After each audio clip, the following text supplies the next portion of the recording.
Welcome, everybody, on this Sunday morning.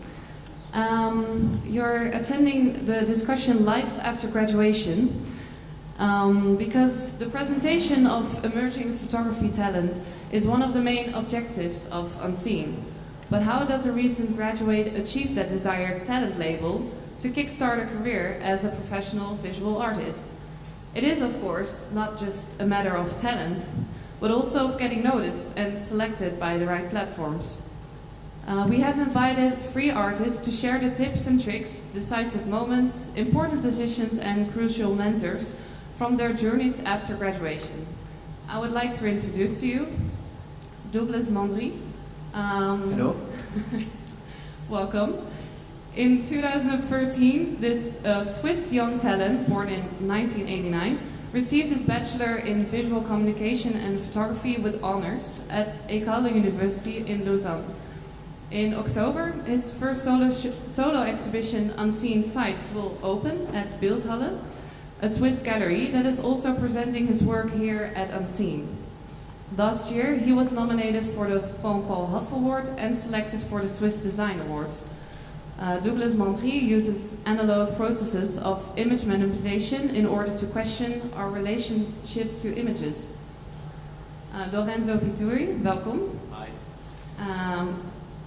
Lorenzo Vitturi was born in Venice in 1980 and lives and works between London and Milan. After graduating in photography and design at Istituto Europeano di Design, I don't know, my Italian is not so great, in Rome in 2004, after that, he spent a 2-year residency at Fabrica, the Benetton Center for Research in Communication, from 2005 to 2007. Formerly a cinema set painter, Vitturi has brought this experience into his photography practice, which revolves around site-specific interventions in accurately researched locations. Lorenzo has had solo exhibitions at Foam and the Photographers Gallery in London, amongst others. And then Scarlett Hooft Graafland, is actually a Dutch sculptor and photographer, graduated from the Royal Academy of Art in The Hague in 1999 in the Autonomous Textiles Monumental Arts program. She then completed postgraduate studies in Jerusalem and obtained a master's in sculpture from the Parsons School of Design in New York. She has since become an internationally acclaimed photographer with numerous exhibitions, prizes and nominations to her name. She currently has a solo exhibition at Huis Marseille entitled Shores Like You. Welcome, everybody. Thank you. I actually wanted to start with you, Scarlett, because in a short time span of just 5 years after finishing your studies, your photographic work have reached important international platforms for photography, and this is particularly remarkable because your eclectic education did not include photography. Could you give us some insight into how you started your career? Yes, well, it's true. I was not trained as a photographer, and it was only because I was making sculptures and installations and document those things. I started to see that actually those photos became really they were sometimes really powerful, and then I started to think, well, maybe it should be the photograph itself that become the final work. But it took me actually quite a long time because I studied at different places and sculpture and also when I studied at Parsons School of Design, it's pretty expensive to study in the States and to do your master's there, and so the first few years it's been mainly just trying to do all kind of jobs just to pay all the your loans and stuff and debts, and so I was mainly being a studio assistant for Tony Osher, the video artist in New York, and actually, but at that time I was of course really frustrated because I wanted to do my own stuff, but I think in the end it was really helpful to be be an assistant of somebody and to see how he was managing and how he dealt with his career, and so it gave me a good insight, and then and I started to I just sent in my stuff, my portfolio to different, like Hier festival, which was really great for me to do, and so and then slowly and then suddenly it started to picked up. Yes, yeah. And are you still sometimes in touch with Tony Osler? Yeah. Is he did he become a mentor to you, or was it just this experience and afterwards evolved on its own? We are in touch, and lately he had a show here at the Stedelijk Museum, and so then I saw him in Amsterdam, which was really great, and in the Oude Kerk he had a really great show, and I see him when I go to New York, and so that is nice, but it was mainly just a good experience to how to and he had a lot of other assistants as well, because it's very normal there in New York to work for other people, and a lot of our people who come out of art school do the same, and I thought it was a really good experience So and what was what was the first time that someone picked up your photography? What was this starting point that your career took off? Or is it hard to say, really, to pinpoint? I could do a show at the AMC, the hospital here in Amsterdam, and that was my first show. And that was the first time I made photographs. I did not have a camera back then, and I did a series in Iceland. I did a residency there, and can we see some images of that? Yeah, my first photo I sent in. Yeah, it's this work where. So that was actually this. I made a series of photographs where I was laying on top of small houses in Iceland, and a woman there, she helped me. She had a Hasselblad and she made the photos. So this is why it's the square format. And after that, I really start to think, well, this is really great. I should get my own camera, and I should just start working with photography, because before I was just thinking, I make a performance, and but when I realized how beautiful, especially with this medium format camera, and how beautiful the prints came out, and then it really triggered me to continuing doing photography. Yeah. Lorenzo. Yeah. After graduating, as I just said, you spent 2 years in a residency at Fabrica, and that's quite a long time for a residency. Yeah. How did it come about, and what did it mean for the development of your artistic career? Yeah, I mean, actually, for me, it was quite. Was really happy because when I was studying, I always had this idea. There was Colors magazine, and to me was sort of a reference point at the time. And it was, of course, produced by Fabrica. So I always had this idea while I was studying. I wanted to go and work with colors. So it was one of my dreams. And then as soon as I finished my BA, I sort of applied to Fabrica, and I got in. So it was really, it was one of, if you say, one of my key points in my career. And then I started to work. Usually in Fabrica you get called and you work you have 1 year residency. And it's quite a particular residency because you work a lot. You also you get paid. You get a house, so it's quite something is quite unique as a place. And for me, it was a great opportunity, especially because at the time I got a big fund to produce one of my first projects. And so it was. I went to Azerbaijan for 4 years to work around this topic about oil and energy, and then it was presented as a show, as a group show at the Centre Pompidou of Paris. And I was only 24 years old, so I think it was quite...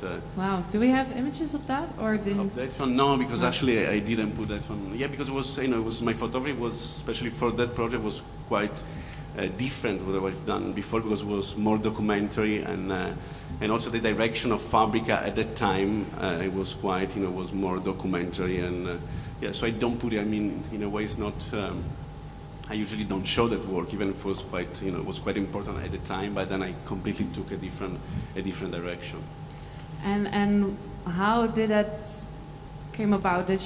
What triggered that different direction that you took after that?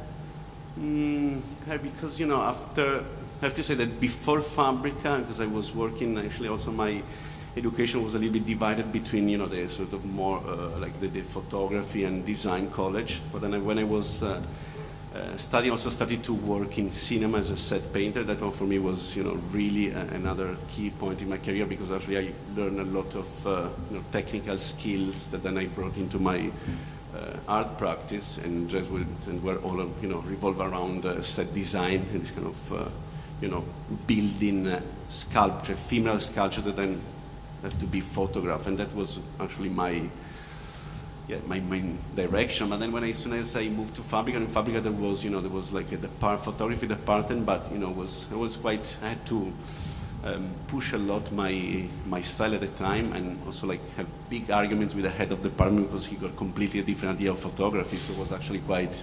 And after Fabrica, then I could actually say, this is not what I want to do, and so I decided to move on and actually to go to push the direction of set design, sculpture, mixing photography, completely different disciplines.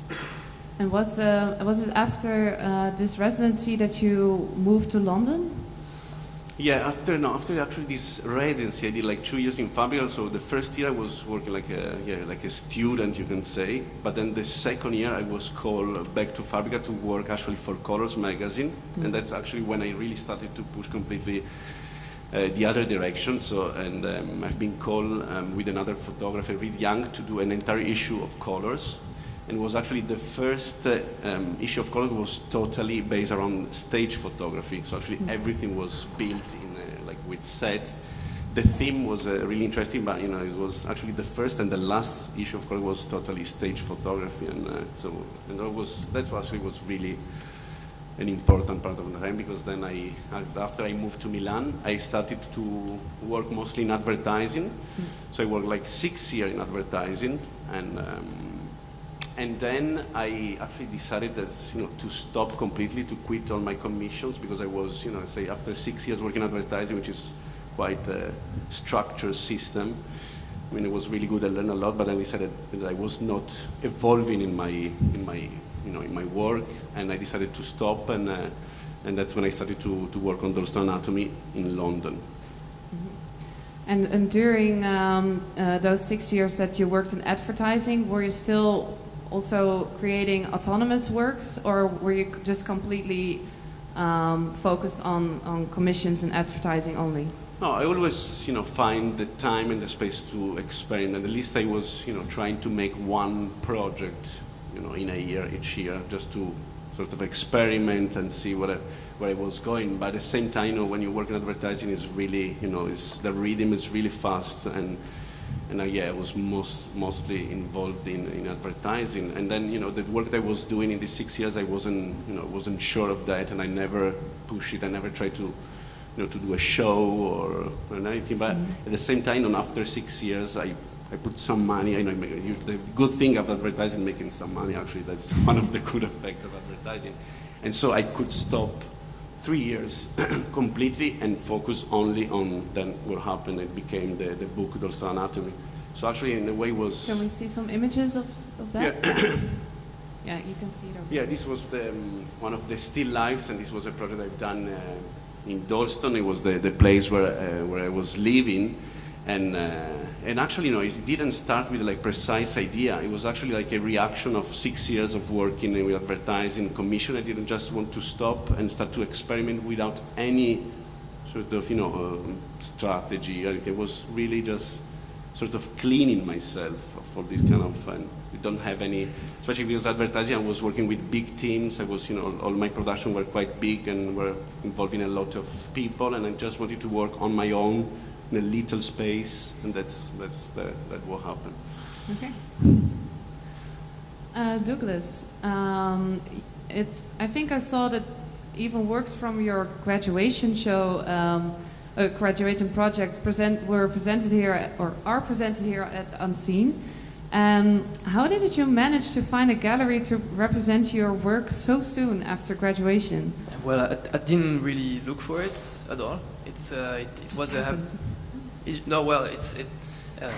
it's always good to, after graduation, to bring your work to the most bright audience that you can, of course, to share it. But it happened. It was a happy coincidence. I was at the Photo Museum Winterthur, where they organize this annual platform where young artists are invited to share their work, and my gallerist happened to be there that day.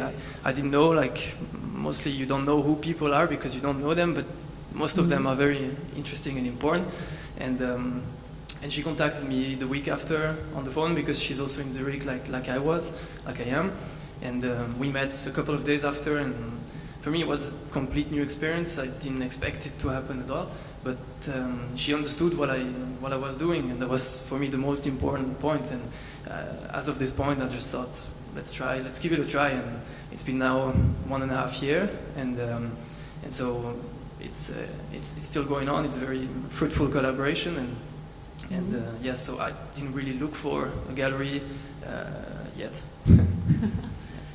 And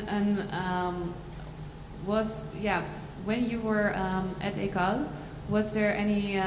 Did they pay any attention to also learning the students about how to deal with the art market, or what to do after graduation, or was it only focused on the development of your artistic practice? I think the most important is the development of the artistic practice. It is very important to know what to expect after, but it's such a complete different world, and it's actually very little connected to making art. Mm-hmm. So I think this should be part of because it wasn't back then. At École, when I was studying, we just had projects and we developed, and we were really actually working a lot, but very few. It goes for art representation or commercial assignments. We didn't have much of a clue coming out of the school how this actually works. So this is something I've learned by being part of it since. Mm-hmm. Yeah. So I think it's but when I look at it now, and if I could suggest something to the school, maybe it is the case now. I don't know, but it's something that could be helpful for students. Yeah. And your work was also presented at the Swiss Design Awards. I think there's also an image of that. Yeah, it's always better to have some images because then we know what we're talking about. This was actually my actually diploma presentation, the most stressful day of my complete life, because you can recognize the forehead of Jonathan de Villiers and Caroline Géraud from the art collection of Hermès, who were actually judging the work that day, and that was it's been very helpful because I could stay in touch with them. This is one great thing that École does, is to be able to connect students to actual established professionals who can be both teachers but also partners in the future. And so that was actually that's the picture we see. It was a horrible, stressful, very interesting conversation, but very stressful. So this was a good point of the École. Okay, so but it was so École does connect students to professionals, because that's at least the first step, I think. Yes, yes, that's École is. I'm very thankful to Milo Keller, the head of the department of photography at École now. I'm very thankful to him because he's really doing a lot of work to be able to connect with art directors, with museums, with curators, and all sort of and also artists, of course, because in Switzerland it's very hard to find an artist that takes really more than one assistant, or who actually works in Switzerland. Because if you want to stay in Switzerland for reason of money, or for just right after school, it was difficult for me to actually find someone in Switzerland that I admire or that I like enough to want to work for him. And most of the Swiss artists are actually based in New York, so so it's also a good thing that they connect us with international let's say people from to give us a look, I mean a view of who's working out there, and this is helpful. I didn't have to pack my portfolio and move to London or Italy without any money, or without, you can always have contacts through the school with those people. This is a very good point for Switzerland. And I'm just asking this because I seriously have no idea, but can you already live off your art practice? Yes and no. Yes, because I really, the gallery is very active, and it's very nice for me to help me being productive and keep on developing. And of course in Switzerland it's very easy it is very possible to apply for grants. There's a lot of support which is given to artists and young artists, as long as you're a little bit ready and willing to work and apply. And that's also a lot of administration processes that's not directly doing related to art, but so this helped me to develop my project. And next to my personal practice, I also work part-time in the commercial field as a photographer, so editorial and commercial. Yeah. So for now, the idea is only to help me produce the works I want to produce, and to go further, and eventually, hopefully, I'll be able to do just my personal works. Yes. Has any of you had support in the meantime, like somewhat, like financially as well, besides the grants that are available? Was there really someone who were supporting you in any way to enable you to keep producing works? You mean like some saint who is looking for giving money to? Actually, no, I never found it. No, they don't exist.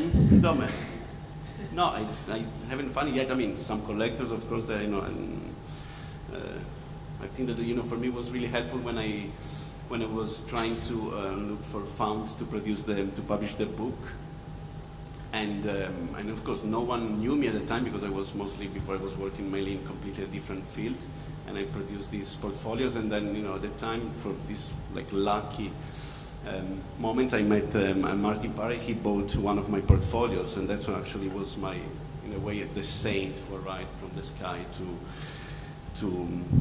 help, and was really useful, because then the portfolio was, Martin Parry is quite this kind of person who's really well known, and so it was like a cascade effect. And so after then I got the money to completely produce the book without having to do any compromise with any publisher, and it was really good, because at the time I really wanted to make a unique object without having to do any concessions to sort of the market dynamics of publishing, and that's at the time was a sort of a. Scarlett, did you also have someone playing a similar role like that in your career? Someone who just I had pushed it? a few collectors who have been, which is really great, have been buying works over the time. So, and it started off when I just had my first exhibitions, and for example this AMC hospital, and they've been really following me, and that helped me a lot, because then, and it's also great when I go to the hospital and I see their works from like 12 years ago and some more recent, and I even sometimes bring collectors to the hospital just to show my work there, because I have, from different parts in time, I have works that are all hanging in the hospital. But I also think it's really beautiful that in Holland they do this, because I don't think there are many countries where the hospitals have art collections. In Holland you're really lucky, it's incredible. In Holland you're really lucky with this Mandry fund. It sounds like heaven to me, because I'm from a country that in Italy is completely not. Yeah, It although- doesn't exist anything like Yeah. this. No, that is, I think there's a lot of funding here. Although when I first started, I applied and I never got them. And you see all these people, everybody Yeah. get the funding, and if you don't get it, but still, it's, I think here in Holland we have a lot of chances. It's, Yeah, I think it's yeah, but it also makes you a little bit, and that's, I'm not sure if there are any students now here, because I was, you almost feel that if you don't get that funding, you feel totally like a failure, you know, because that's the main, you know, yeah. It's also such a powerful thing because, yeah, and I think it's really, it shouldn't be, yeah, that would be my main advice, not to get distracted, or just also if you don't get this funding, just continuing, because it's only, yeah, they are also just juries who happen to just, yeah, it's not, yeah, I think sometimes people have look too much at that foundation, and, but it's fantastic, it's there, and yeah. So until now we have mostly been talking about like keeping up, surviving, I guess, and in what ways and through what people, but also for the development of your artistic careers. Have there been people who gave you insights of trying new things, taking a new direction in your work that were really defining for what you do now?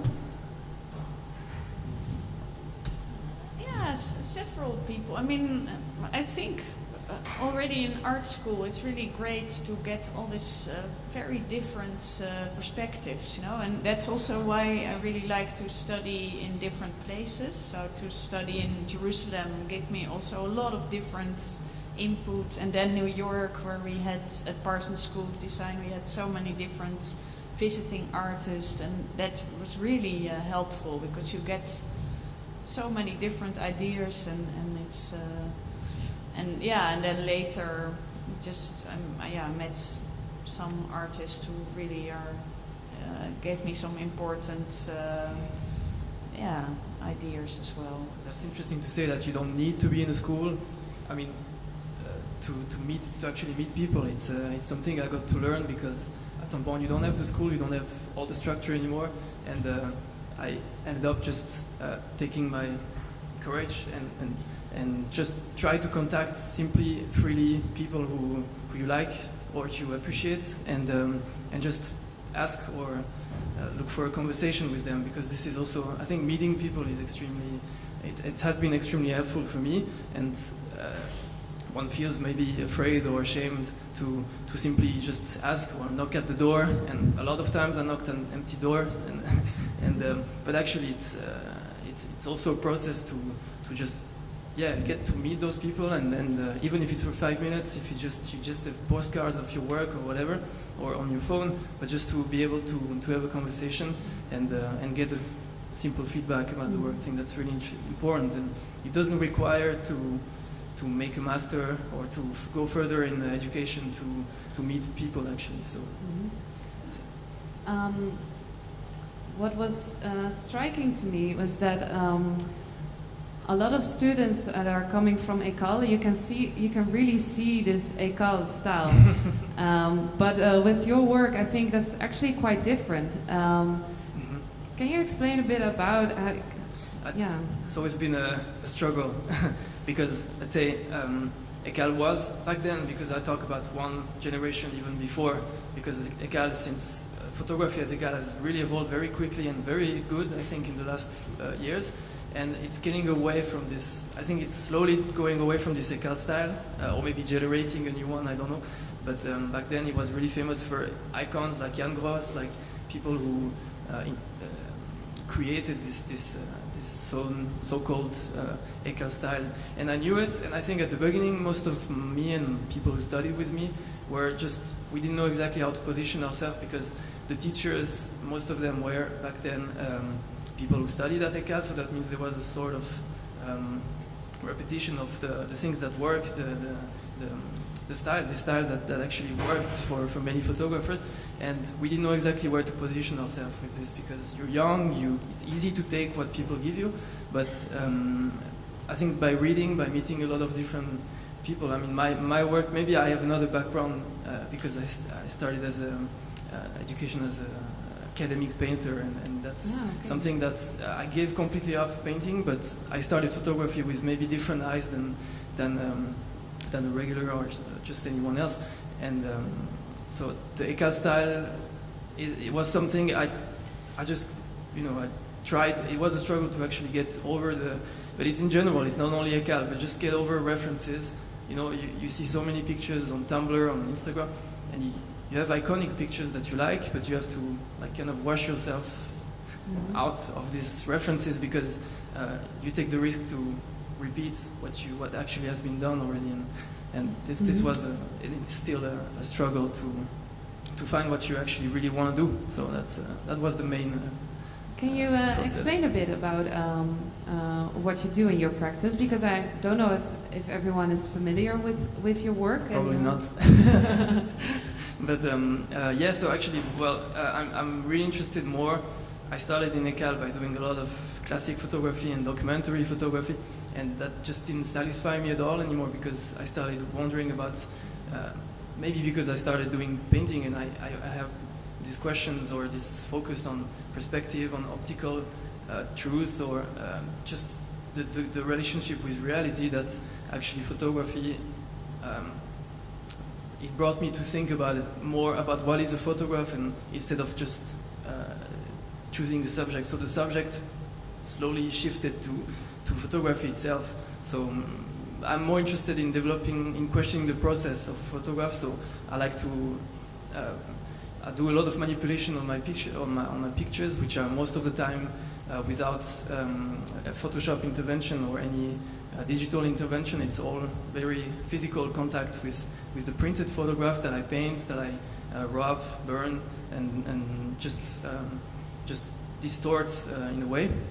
And what's important for me is that you don't simply look at pictures, because there are so many of those, but just to be able to show the process that leads to a photograph and make it obvious more than the final photograph, if you know what I mean. Can you explain it with, for example, what you did in this picture image? is the current project I'm leading. It's based on research I did on Middle East representations of nature, and this practice of colorizing postcards and photographs. So from the Oriental tradition of the exactly. like 19th century photography. Yes, exactly. Where you try to enhance the emotional quality of the landscape by having by applying colors on it, which are not absolutely not related to reality. So this is the way I'm visiting a lot of them. For example, south of Turkey is where I'm working at the moment, and so I actually print those pictures like at the large format, almost the final format, and actually cut the layers of the mountains, for example, here, and I use an airbrush that was used in the 70s to retouch photographs, actually in the commercial field. So it was back then without Photoshop, of course, and so those tools, analog tools, are used for colorizing those pictures in a just manual way. So that's for example for this picture the case. Yeah. And Scarlett, how I was actually surprised to find out that you never use Photoshop, because your photographs are so bright and colorful, and how that means that you must be very well. Even though you didn't have any education in photography, you mastered the medium very well, I guess. How did you do that? I mean, was it still that you had someone helping you with that, or were you just figuring it all out by yourself? Yeah, mainly I figured it out by myself. But when I was living in New York, Jacqueline Hassink, the Dutch photographer, she helped me also in the beginning she showed me a bit of the tricks, how to use the camera and how to put in the film rolls, things like that, really simple, and then you find out yourself, and I just have my measuring, or I measure the light, and I always work outside and use the natural light, and and it's I don't know, it went I just use what it's there, but why I don't want to use Photoshop is because the things I try to do is I want to show the real pure image, and I just really like the idea that you don't you don't manipulate, and because the subjects I use are sometimes really, for example, this image, the polar bear. Is it actually you? It's a self-portrait, and to me it's just very important that I do things, I show things that are real, and because I really try to also, in this particular one, make a statement, or I really want to address the problems we are facing with, especially there I was staying in this small village, this Inuit village, Igloolik, in the north of Canada, and you could see all the problems there, and I wanted to show with sitting there in this polar bear skin, like almost the thinker, the Rodin, this way of sitting on that little stairs. I wanted to make. It's more than just. Or I felt if you do this with Photoshop, it wouldn't be as strong, because it's there, and also I really searched for the right. I was there for a long time, and I was searching for the right lighting, because I wanted to have this really heavy sky. I think in this image there shouldn't be a good blue sky, or not it should too be bright. it should be heavy, and also the figure is sitting like it's holding. It's like it's tragic in a way, but it's also, I try to do it in a light way, that there is still some hope or some.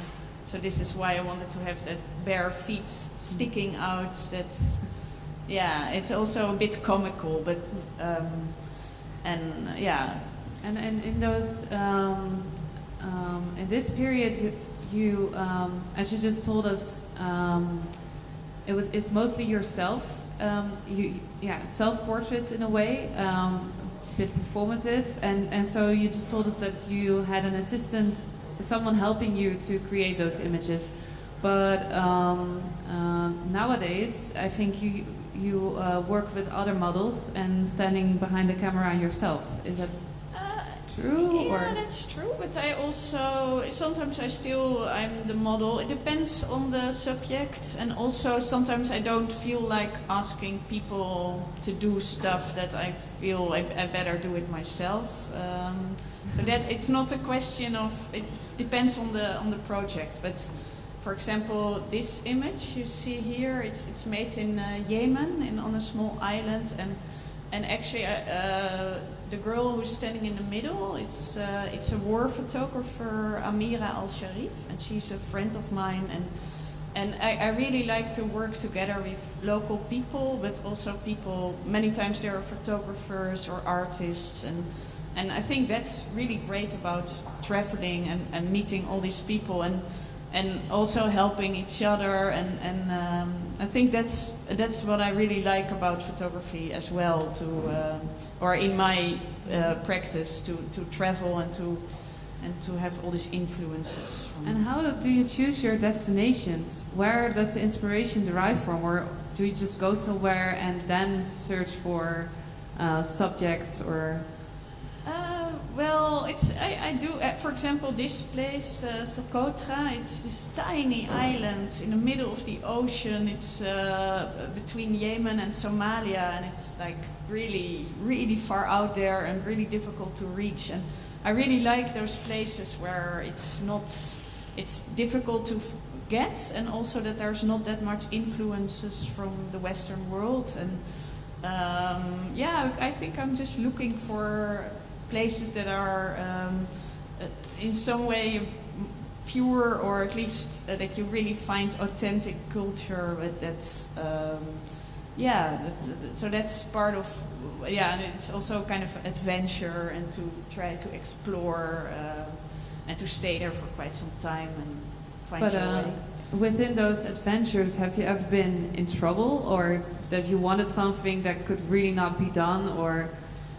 Yeah, totally. No, a lot of things become failures, or a lot of things, and you try stuff and it doesn't work out. But then all other things, I also really like to,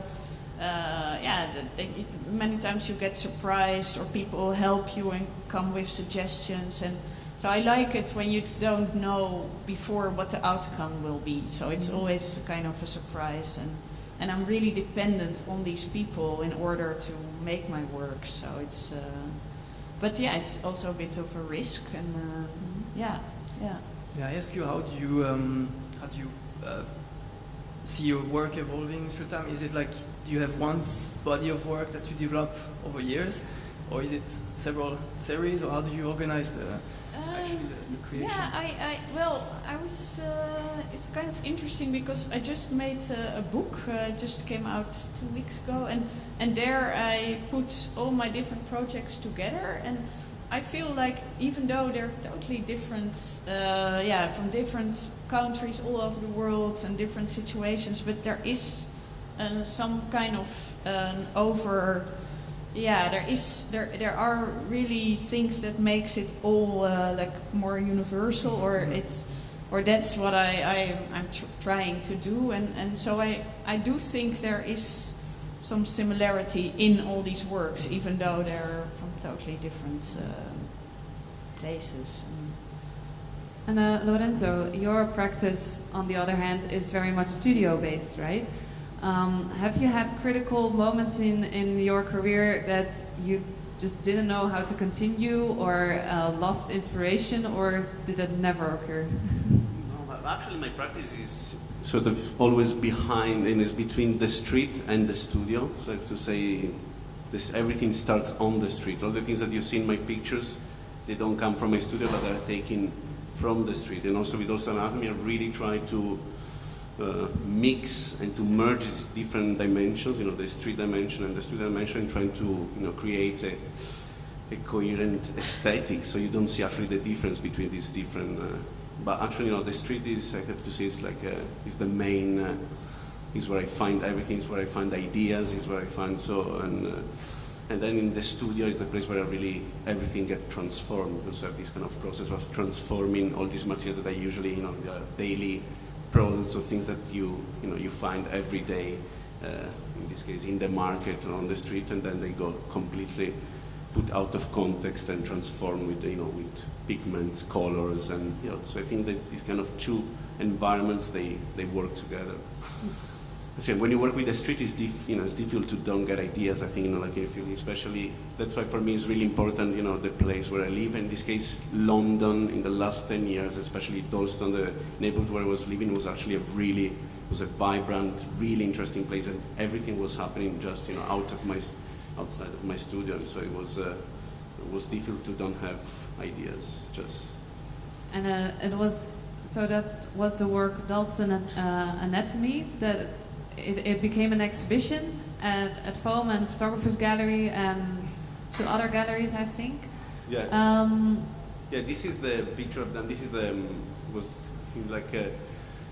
show at the Photographers Gallery. But actually, the first institution who called me to present Doesnt Anatomy in a public space was the Foam. I was really happy. So it was before Photographers Gallery.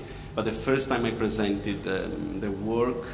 I really didn't want to present it in a gallery or in an institution. I wanted to present it on the street. So after working 3 years and working with this, is a community at the end, this neighborhood. So I really wanted to bring back all the work they've done on the street. So I got I was working with a really small car. It was driven by some friends of mine in Dalston, and then we got like a fund from the for the art, the UK art institution, and so I produced these big format posters, and I hung them on the street. And then I also made this. I sort of take one of the stores that are actually they're used every day in the market. I transform it, and I printed all these like little pictures and create a sort of a. I don't have the picture here, but I created like a portable exhibition. So for 1 month, I was going every day in the market, following the.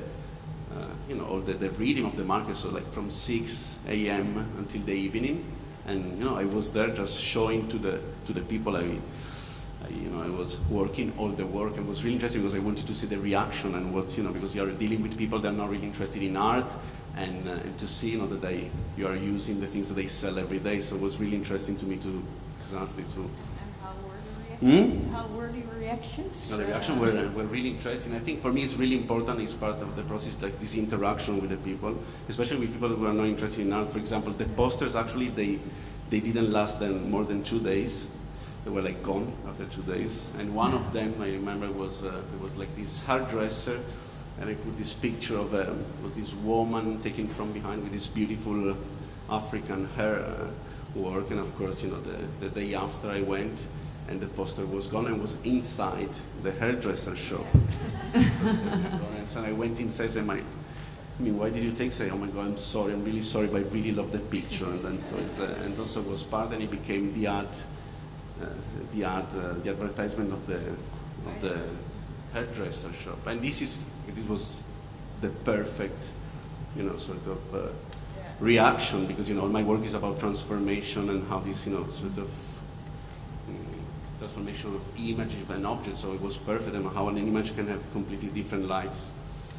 And then other people, of course, they were, for example, the people who I was working a lot with meat, and there was this guy who came to me and said, "My God, I never thought that the thing was we were talking about the pork trotter, so I never thought that you could actually do a sculpture, do something completely different with this object." And so it's interesting. I think it's a really fundamental part of my work is this kind of interaction with So this was the first time that I presented the work in Dalston, and then I was called by the FOM to do a show, the 3H space, and then the Photographers Gallery was I have to say, it was a big solo show, and I was really happy because they completely, give me freedom to take over the space. Usually the Photographers Gallery, was quite the concern with photography, but here I, completely took over the space and work in, different materials, also using this carpet, where I, it's, you can see here,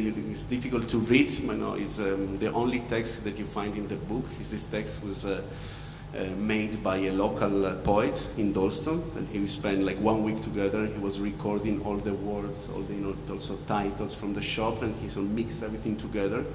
At the end, he followed the same process that I was following with the object, but he did it with words.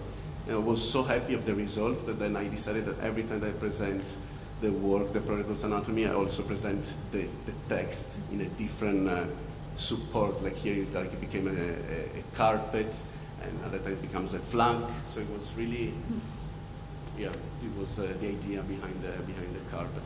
And then I also decided to don't lose the sculptural part of my process, and so I decided to also reinvent every image in a sort of a different installation, physical installation. So that's at the end.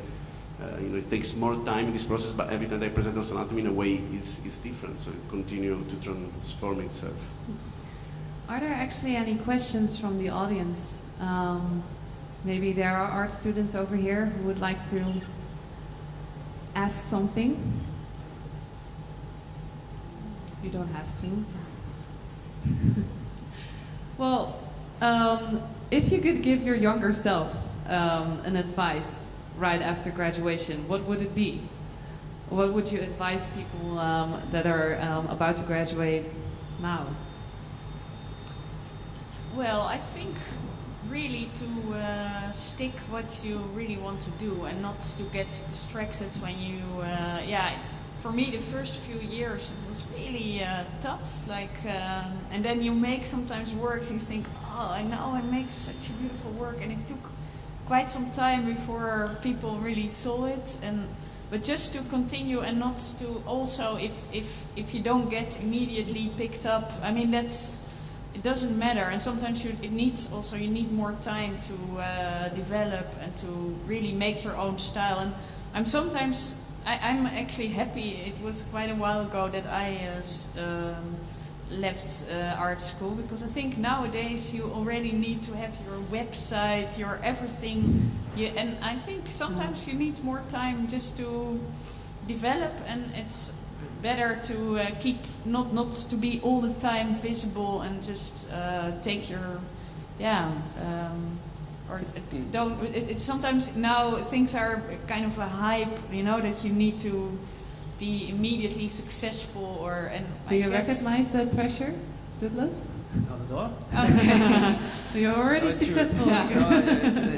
Don't ask me, because there's still a lot of work to do, and it's on. So I'm in the process that you're describing now. So I don't know. I have a website because most people have been asking about seeing my work online, and I have an Instagram account, and so I'll know in 5 years if it was a good thing to be trapped in the web of internet and to have still old pictures that I don't want to see anymore, that are hanging around in blogs or things like this. I don't know yet, so I'm just it's interesting what you say. Yeah.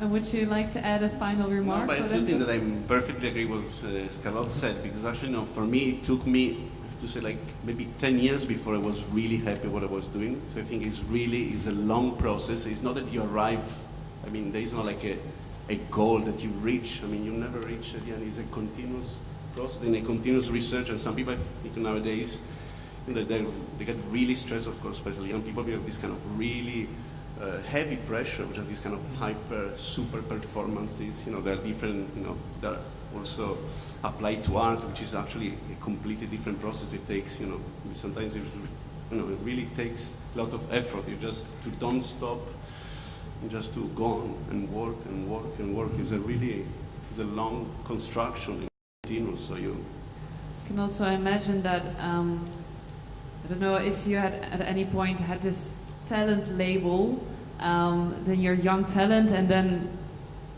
then after that you still have to keep it up, but then you're not necessarily the young talent anymore, maybe still young, but and still talented, but you move on to becoming an established artist.